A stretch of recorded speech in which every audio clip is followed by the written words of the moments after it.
Bienvenue à Un goût de Louisiane. Un goût de Louisiane pour vous garder au courant de tout ça qui se passe dans notre communauté et ce qui se passe en français. Aujourd'hui, on est très content d'avoir avec nous le monsieur David Cherami du Congrès mondial acadien. Il est le nouveau directeur de programmation. Bonjour David. Bonjour Eveline. Comment ça va? Ça va très bien, merci. Ça va très bien avec le Congrès? Tout va très bien avec le Congrès, ça marche très très bien. Nous sommes très contents de tout ce qui se passe maintenant. À plus de 2 ans de l'échéance, nous sommes en bonne voie. Très bien. Alors, comme directeur de la programmation, est-ce qu'il y a des événements maintenant qui sont déjà sur votre calendrier?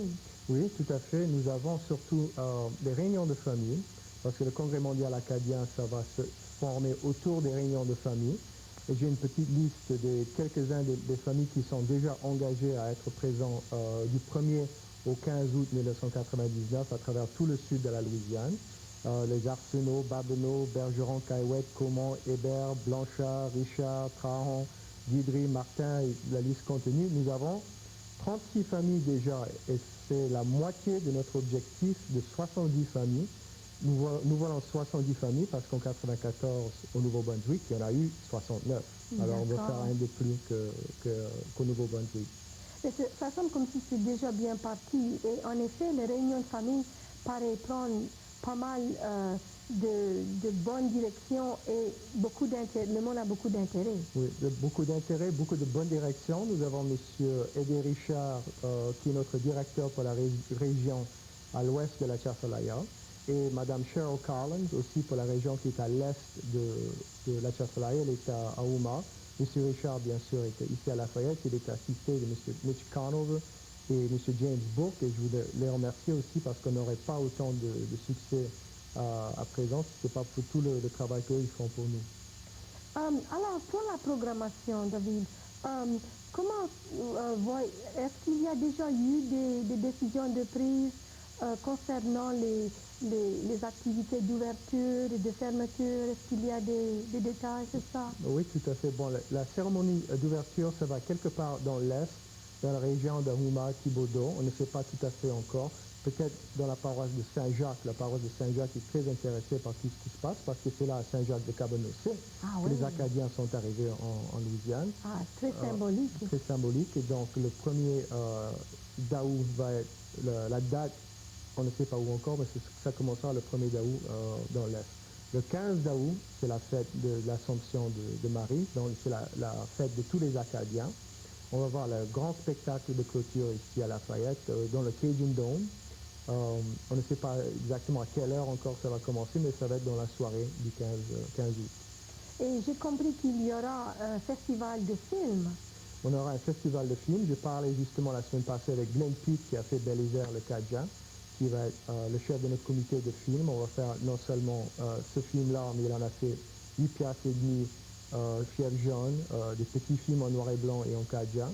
Il y a ce M. Phil Como, qui est de la Nouvelle-Écosse aussi, qui a fait Le Secret de Jérôme. On espère pouvoir montrer ce film-là aussi. Et il y a tout un tas de petits documentaires qui ont été faits sur les Acadiens, qu'on va faire ça. On va faire un festival de théâtre aussi. J'espère que, bien sûr, le théâtre Cajun va être impliqué là-dedans. Mais notre directeur, c'est M. Perry Martin, qui maintenant, il travaille sur une version musicale d'une pièce sur les Cajuns qui s'appelle Great Big Doorstep. Et j'espère que ça va pouvoir se présenter aussi au Nouvelle-Écosse. Non, c'est l'île du Prince-Édouard, je pense qu'il y a... en Nouvelle-Écosse, pardon. C'est en Nouvelle-Écosse qu'il y a une pièce sur Évangéline. Aussi, on espère avoir ça aussi.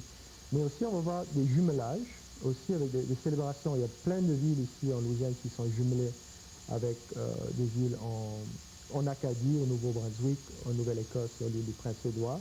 Et déjà, on sait que Port Allen, qui est jumelé avec la communauté de Clare en Nouvelle-Écosse, va célébrer leur jumelage. Lafayette, Moncton aussi sont jumelés. Saint-Martin-Ville, Bouctouche, il y en a encore 5 ou 6 autres. Et il y aura une journée où les représentants du village acadien en Acadie viendront ici en Louisiane pour célébrer les liens qui nous unissent. Oui, parce que le village acadien, en 1994, M. Aigé Leblanc avait monté avoir un événement à ce moment-là. Alors c'est vraiment, c'est c'est très voulu de répéter ça. Oui, on fera ce genre de cérémonie encore, bien sûr. À Thibodaux, par exemple, on aura des événements à Nicholls State University aussi. Ils ont un institut des bateaux. Oh. On va faire une exposition de tous les différents bateaux qu'on fait à la main ici en Louisiane, des bateaux en bois. Il y a des bateaux en bois, bien sûr, en Acadie, qu'on va montrer comment eux, ils fabriquent ces bateaux. Il y aura un grand symposium de généalogie aussi à Thibodaux pendant la première semaine, vers le 5 ou le 6, je pense, d'août 1999. À La Rose aussi, ils ont un festival de cuisine française aussi, mais normalement c'est au mois d'octobre. Mais ce qu'ils vont faire, ils vont faire un mini-festival de manger cadien, de manger français, le 3 et le 4 d'août aussi. Et La Rose est jumelée avec Comoville aussi, donc ils vont faire une célébration du jumelage entre La Rose et Comoville. Mais j'ai l'impression qu'il y a pas mal de petites villes ou de communautés qui vont trouver des façons à célébrer avec le Congrès mondial acadien. Tout à fait. Erath, par exemple, en 1999, ça va célébrer leur centenaire. Okay. Et Erath va accueillir la famille Leblanc. Et si vous savez, en 1994, la réunion de famille Leblanc avait plus de 5000 personnes. Donc le petit village d'Erath va avoir au moins 5000, si ce n'est pas plus, Leblanc aussi là-bas. Abbeville aura les Hébert. Ils vont faire aussi un petit festival de l'omelette géante aussi. Ils vont faire une omelette aussi pendant le festival au mois d'août. Et donc tout le monde s'intéresse. Ça va être vraiment une grande affaire et tout le monde est invité, que vous soyez acadien, cadien ou pas, américain, créole, ça n'importe pas. C'est ouvert à tout le monde. Nous, les Cadiens, on est fiers d'être Cadiens et on va célébrer, on va partager avec tout le monde. Et donc ce sera ouvert à tout le monde. Et alors, si quelqu'un s'intéresse à participer, à donner un coup de main, s'il y a quelqu'un des municipalités qui écoute, qui voudrait savoir des renseignements pour les jumelages ou comment parrainer un événement, comment est-ce qu'il peut faire pour participer? Ben, ça peut nous appeler à notre bureau au Congrès mondial acadien, ici à Lafayette, c'est le 318 234 6166. 234 6166. Et alors, dites-nous là, comment est-ce que vous croyez que les Acadiens du Nord vont pouvoir endurer la chaleur? Parce qu'on a dit beaucoup de choses, on parle que c'est le moment absolument parfait de célébrer le deuxième congrès, mais comment croyez-vous qu'il y aura la situation avec la chaleur? Bon, d'abord, ça fait 200 ans que les Acadiens endurent la chaleur en Louisiane. Je crois que ce n'est pas 15 jours qui va faire beaucoup de différence. Mais bien sûr, on a la climatisation, les air conditioning, tout partout en Louisiane. Tous les événements vont être dans des grandes bâtisses, sauf qu'il y a des événements dehors, à l'extérieur, ça va être le soir. Par exemple, à Oak-Alley, je sais que dans la paroisse Saint-Jacques, ils veulent faire une grande affaire, mais en bas des chaînes, le soir, ça c'est pas un problème. Ça sera parfait. Ça sera parfait. Donc on a prévu ça. On a d'autres idées aussi pour combattre la chaleur, mais comme je dis, ça fait 200 ans qu'on endure la chaleur. Mais surtout, on va fournir beaucoup de chaleur du cœur. On va surtout dire à essayer de communiquer aux Acadiens du Nord combien on les apprécie. David, alors nous, on apprécie que vous avez venu nous parler sur le Congrès mondial acadien. Et s'il y a quelqu'un qui s'intéresse de participer, vous pouvez appeler le Congrès mondial acadien, Louisiane 99, pour plus de renseignements. Quoi tu fais? Jean, tu vois, tu passes la lèche dans l'option, comme ça ici. Tu vois? Ouh, il fait chaud, Jean. Il fait chaud, le soleil est chaud. Mais c'était tellement beau être avec toi aujourd'hui.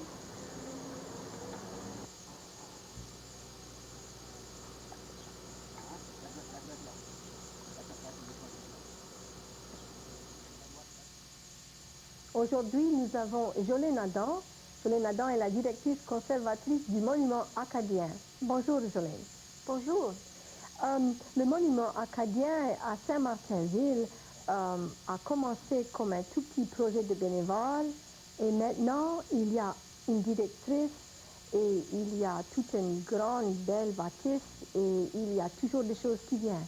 C'est ça, c'est un grand projet, ça a pris des années pour réussir, pour arriver jusqu'à là où on est à cette heure. Mais on a la belle bâtisse du monument acadien. Ça fait 1 an qu'on est ouvert, que le monde peut venir voir ce qu'il y a dedans. On a un beau mural que Robert Dafford a peinturé. Et on a aussi des peintures à Claude Picard qui racontent un peu l'histoire des Acadiens avant leur arrivée en Louisiane. Puis on a une belle flamme éternelle qui est là pour, qui est là pour nous rappeler des Acadiens, de leurs expériences et surtout des Acadiens qui n'ont pas pu venir en Louisiane. Oui. Et alors, si le monde veut un peu savoir un peu de leur histoire, c'est là un très bon commencement. C'est ça, c'est ça. On fait beaucoup de travail pour la généalogie sur les Acadiens qui sont venus en Louisiane. Et c'est un projet lié à ce qu'on appelle le mur des noms. C'est un mur où on va marquer les 3000 Acadiens qui sont venus en Louisiane. Et on va, un jour, cette année, on va ouvrir un centre de recherche où les gens peuvent venir regarder un peu dans les archives et voir leurs ancêtres. Oh, alors c'est vraiment un projet qui peut avoir beaucoup de bons retombées pour les Cadiens. C'est ça, c'est ça. C'est toujours une bonne idée de prendre conscience de notre héritage acadien, de savoir d'où on vient. Et c'est une belle histoire. C'est une histoire que peut-être on n'a pas pu apprendre ça à l'école.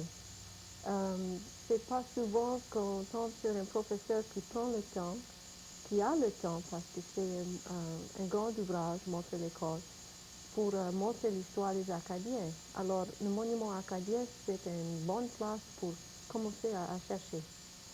Et en effet, à Saint-Martinville, c'est un lieu parfait pour le monument acadien, parce qu'il y avait depuis toujours le chêne à Évangeline. C'est ça, c'est ça. On a beaucoup de visiteurs, beaucoup de touristes qui viennent pour voir le chêne à Évangeline. Et on a aussi, en plus du monument acadien, on a quelques belles bâtisses à visiter dans le centre-ville de Saint-Martin, surtout l'église Saint-Martin de Tours, qui est la mère église des Acadiens. Alors c'est tout à fait bien placé, le monument à Saint-Martinville. Oui, ça fait un bel étalage parce qu'il y a le presbytère qui est un musée, puis là, il y a l'église. On peut faire une belle tournée et puis ensuite on peut même aller dîner en face de la rue. C'est ça, c'est ça. Il y a quelques bons restaurants au centre-ville où le monde donne un accueil très chaleureux et surtout où on peut parler français. On peut parler français partout dans le centre-ville de Saint-Martin. Alors, parle-nous un tout petit peu des personnes qui ont vu ce projet prendre un peu sa direction et qui sont maintenant responsables pour le comité de travail. C'est ça. Il y a quelques citoyens qui ont eu l'idée de lancer le monument et à ce ils sont toujours impliqués dans le travail. La présidente du comité sur le monument acadien pour la ville de Saint-Martin, c'est Mme Patricia West-Weber. Et puis la vice-présidente, c'est Mme Jenny Billard. Et ces deux femmes sont très dynamiques et on est très chanceux pour les avoir. Elles aident beaucoup avec le travail qu'il faut faire. C'est Mme Billard qui fait beaucoup de la recherche pour le mur des noms. Mais c'est vraiment très touchant d'entrer, de voir la muraille et des fois de reconnaître des personnes que nous on connaît déjà, parce qu'il y en a de nos amis qui ont même, j'ai entendu dire, c'est eux qui ont été dessinés pour la muraille. C'est ça. Bien sûr, on n'a pas les portraits de ces Acadiens qui sont arrivés en Louisiane, mais on a choisi comme possible, d'avoir les descendants de ces Acadiens servir comme modèle pour le portrait. Et ça, c'est bon pour deux raisons. D'abord, parce que ces gens sont les descendants. Il y a peut-être des ressemblances dans la famille. Et deuxième, ça donne un effet très naturel à la peinture. C'est pas des visages que l'artiste a dû inventer. C'est vraiment des individus. Chaque personne qu'on voit dans le mural, c'est un vrai individu, une vraie personne. Je crois que c'est ça qui est encore plus touchant, parce qu'on a l'opportunité de voir aussi des personnes qui tiennent à cœur la survie du français et de l'héritage de la culture en Louisiane aujourd'hui. C'est ça, c'est ça. Les gens qui ont servi comme modèle, et ça, juste le mural, c'était un grand projet de collaboration et les gens ont tout donné, un petit peu d'argent pour ramasser tout ça qu'il fallait payer pour créer ce mural. Et c'est ça vraiment l'histoire pour tout le monument. C'est un vrai travail communautaire et c'est aussi un travail pour la langue française parce que on connaît que c'est quand on connaît notre histoire, quand on connaît notre héritage, c'est là où on est vraiment motivé d'apprendre notre langue et on se rend compte que cette langue nous appartient et c'est notre droit d'apprendre cette langue.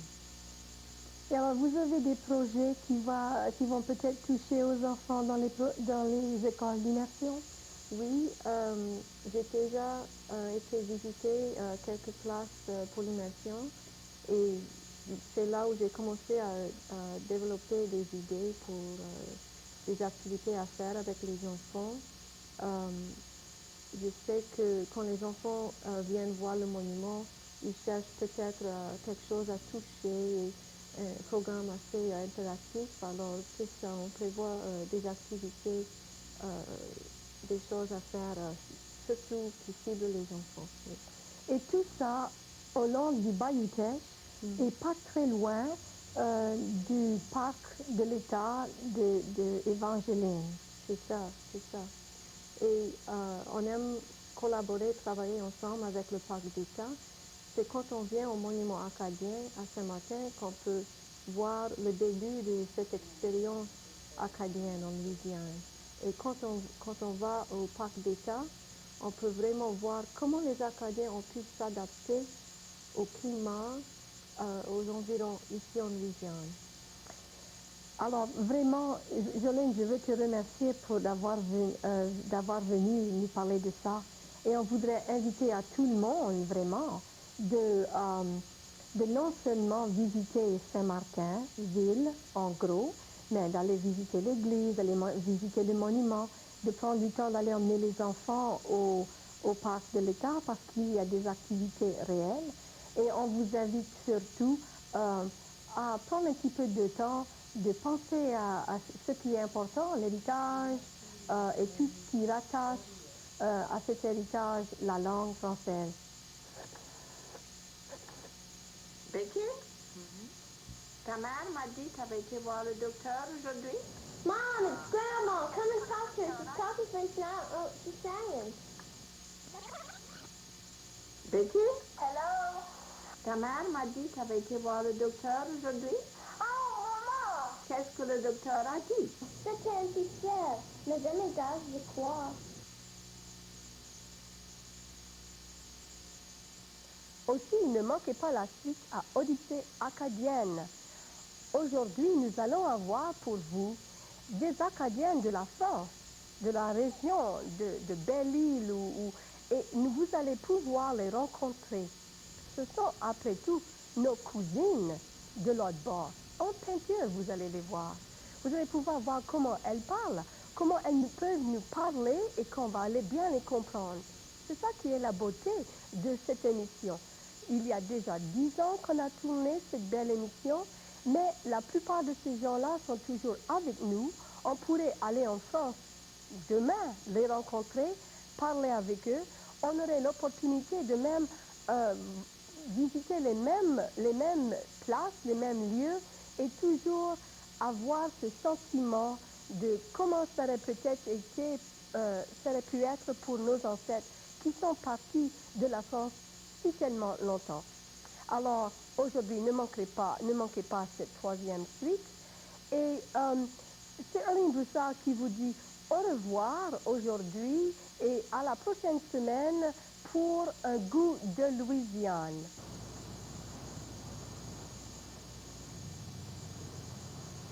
D'après certains historiens, Le projet d'installer un nombre de familles acadiennes à Belle-Île-en-Mer n'a pas réussi. Mais nous avons rencontré des descendants d'Acadiens sur l'île qui ont des opinions très fortes à ce sujet. Alors, je m'appelle Germaine Le Taloudet, je vais avoir 80 ans. Je suis née à l'île. Le Taloudet, parce que mon père est breton, était breton. Et je descends des Grangers, des Dètres, des Leblond, des Thériault, des Richard, des Bourgeois, des Écoins, que sais-je encore, de Trahan aussi, Gautreau aussi, sous les terres. Je suis revenue à Belle-Île chez Louis XV, en 1766. Bon. Ah, et Madame Gautreau, votre famille? Je suis Madame Gautreau. Ma mère, je suis acadienne par ma mère, qui portait le nom de Dègre. Alors dans les Dègres, je remonte dans la lignée des Dion, des Trahan, des Godet, etc. Des bourgeois, on a toujours le nom de famille dans la lignée. Et je suis mariée à un Acadien, M. Gautreau, qui lui a une famille au coin, Mélenchon. Et ils ont été installés ici avec les 78 familles acadiennes en 1766 dans l'île. Et Madame Le Gac?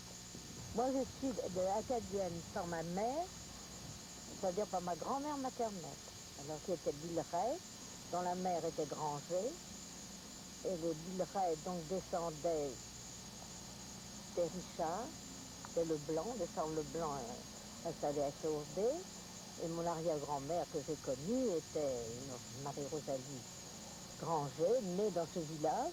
Voulez-vous décrire un peu pourquoi Belle-Île a été choisie pour l'installation des Acadiens? C'était une propriété personnelle de Louis XV qu'il avait acheté au petit-fils de Fouquet.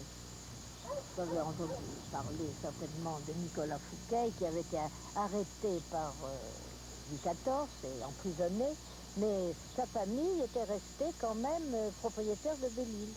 Et c'est son petit-fils qui en 1719 a vendu Belle-Île à Louis XV. Alors il y avait un projet d'afféachement, c'est-à-dire le partage des terres, même pour les Belle-Îlois.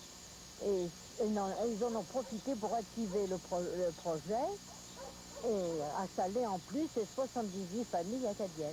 Il y avait 77 Acadiens, plus une famille qui n'avait jamais été en Acadie, mais qui avait été prisonnière. C'est une famille qui partait pour la Louisiane, la famille Mauger, et qui a été très prisonnière à bord d'un bateau et qui a été assimilée aux Acadiens, donc ça faisait 78 familles. Et en même temps, il y a eu à peu près 300 afféachements, parce qu'il y avait quand même beaucoup de Belle-Îlois. Et ils ont reçu chacun environ 10 hectares de terre, ça doit être à peu près ça dépend de la valeur des terres et de quoi bâtir leur maison. Le géomètre du roi était venu sur place pour mesurer les terrains. Et bien sûr comprenait un petit peu aux Belle-Îlois. C'était un genre de remembrement qui était fait. Alors les uns étaient mécontents, mais au bout d'une année, toutes les difficultés se sont à peu près aplanies et on a constaté des mariages entre Belle-Îlois et Acadiens. Et pourtant, au bout de quelques années, il y a des Acadiens qui sont partis. Madame Le Gac, peut-être que vous pourriez nous dire pourquoi? Parce que les familles se sont agrandies. Au bout de 20 ans, il y a eu une nouvelle génération. Et au fond, les terres ne pouvaient plus nourrir tout le monde. Et l'Espagne, qui était à ce moment-là propriétaire de la Louisiane, a demandé, ils n'avaient pas de bons cultivateurs, et ils ont voulu avoir des cultivateurs. Ils ont proposé des arrangements très, très intéressants. Et c'est pourquoi il y en a qui se sont décidés, d'autres pour rejoindre la famille, comme par exemple ce Pierre Vincent qui était dans ce village, et qui restait avec des neveux orphelins. Donc, c'était plutôt des vieux qui ont laissé la terre aux jeunes ou bien... Non, Pierre Vincent, c'était un jeune. Mais d'autres, moi j'ai deux autres ancêtres, Joachim Trahan, qui avait 50 ans, qui a laissé ses terres aux jeunes, comme vous le dites. Et Pierre Richard, c'était la même chose. Ils sont partis avec les plus jeunes, ils ont laissé aux aînés. C'est-à-dire qu'ils sont partis avec leurs enfants les plus jeunes, mais laissant les terres aux aînés qui étaient à même d'exploiter les terres. Il y a certains livres d'histoire qui nous disent que le projet d'installation des Acadiens a été un échec. Moi, c'est faux.